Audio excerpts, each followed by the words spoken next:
jumping in. Segment one. Are you ready, Ryan? I'm as locked as I'll ever be. We're jumping into JJ McCarthy because obviously he just won the national championship with Michigan and gets drafted by the Minnesota Vikings, who just let their franchise quarterback Kirk Cousins walk. And the whole Kirk Cousins thing has been a huge ordeal between the Vikings and whatever the Falcons are doing. And in preseason, which is now, JJ McCarthy tears his meniscus and he is done for the season. He will not play his rookie season, at least not this year. And Vikings have now signed quarterback Matt Corral. So, just background on McCarthy. He's, like I said, just won the Natty his junior year. He played 15 games, 72% passing, and he threw for 2,991 yards. His touchdown interception ratio was 22-4. Pretty good stuff. But the Vikings are going to have to wait another year to have him. In the Natty, he was 10 for 18, threw for 140 yards, and he had 31 rush yards, 4 attempts. So pretty good game from JJ. But now without JJ McCarthy this season, the Vikings are kind of in a weird spot. Like I said, just like Kirk Cousins walk. And now they're kind of in limbo right now. So I was wondering what you thought about that. I would say the Vikings are in an interesting position when it comes to determining if they are competing or tanking again. They're not that they necessarily tanked this last season. They loaded up in free agency. They clearly want to compete, and they improved as the season went on last year with a disastrous quarterback rotation. The Pastronaut Josh Dobbs had everyone's My attention goat. for 5 weeks. Um, the quarterback is Sam Darnold now. I don't mind the process of shutting McCarthy down for the whole year, regardless of the timeline of a meniscus repair. Um, it's he probably could come back at some point during the season. Shutting him down at this point, I'm comfortable with. He's a super young prospect. He showed a lot at Michigan for not really having opportunity. Like when he had the opportunity to make a play on third and long, he made it. It didn't happen often. It happened maybe a few times a game, but he's a talented player. The athletic traits are there. I'm excited for JJ McCarthy. I don't mind the move to shut him down. And Minnesota, I am interested to see the direction they go. I almost think they're going to play it by ear as the season goes on. Yeah, I agree. And I think the thing with McCarthy, I think just throwing him in there late in the season would just it could end up as a disaster. And I think it's better off to just scrap this year, come back next year, you know, take your time, be healthy, because the worst thing that you could do is throw him into a bad situation and then rush the timeline or whatever. So I personally really like that they're going to just shut him down for the year. Don't even worry about it this year. That's a future thing. You talked about the direction that the Vikings are going to go in from here, um, and it's interesting to see because right now you have one of the best, if not the best, wide receiver in the league with Justin Jefferson. And as far as like even someone who has been fantasy football, how do you feel his usage will be? How do you think he'll do with, let's say, Sam Darnold throwing him the ball?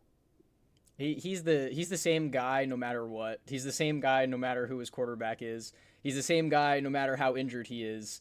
He had 1,000 yards in 10 games last year. Um, he's a freak. He's the best receiver in the league. I don't know if it's close. And the receivers in the league nowadays are ridiculous. Mm-hmm. Um, he's the same guy. I don't think his production will dip. I'm interested to see. You talked about throwing McCarthy in with the Wolves when he's injured at the end of the year. I was interested to see the Vikings process as the season went on with the Darnold McCarthy situation because of situations for rookie quarterbacks. The Vikings are one of the better ones you could have had. McCarthy's got one of the better offensive coaches. He's got one of the best tackle duos in the league. Addison and Jefferson are an elite duo. You got TJ Hawkinson. You signed Aaron Jones.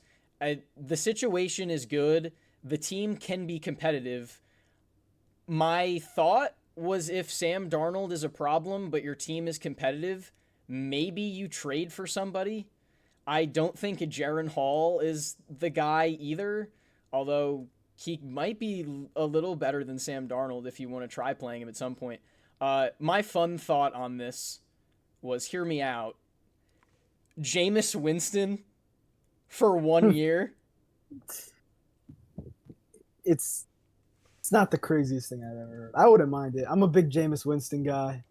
You got to eat the W sometimes. I mean, he threw for 5,000 yards, 30 touchdowns, and 30 picks with Mike Evans. Why not let him do it with Justin Jefferson? Let's hear the interceptions on that. Let's let him do it with Justin Jefferson. Like, give the Vikings fans at least something to look forward to every weekend, please. He's entertaining. I'll say Jameis Winston, he's not the quarterback that's going to lead you to a Super Bowl, but he's the quarterback that you're like, you know what? He's a fun guy to go out there on Sunday and you just watch him play. If they're good enough to be competitive, I don't think Jameis Winston is going to be the reason you turn to be uncompetitive.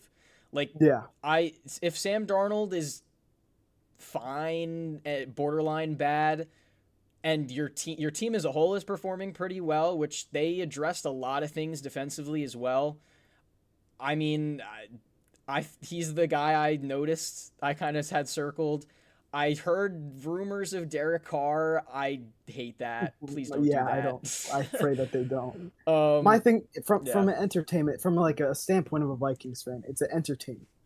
I'm going to look forward to watching Jameis Winston, lead the team out there.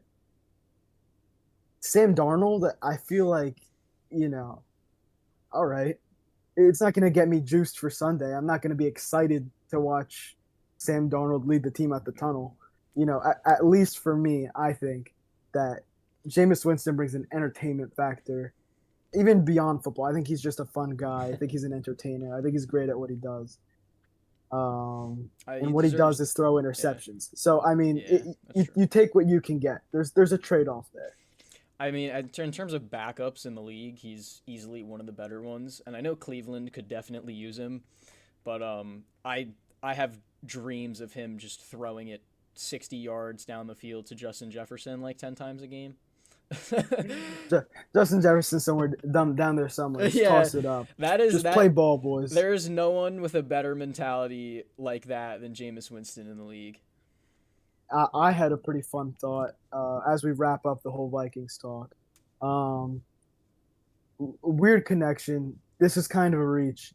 But, I talked about Kirk Cousins walking. He signs with the Atlanta Falcons.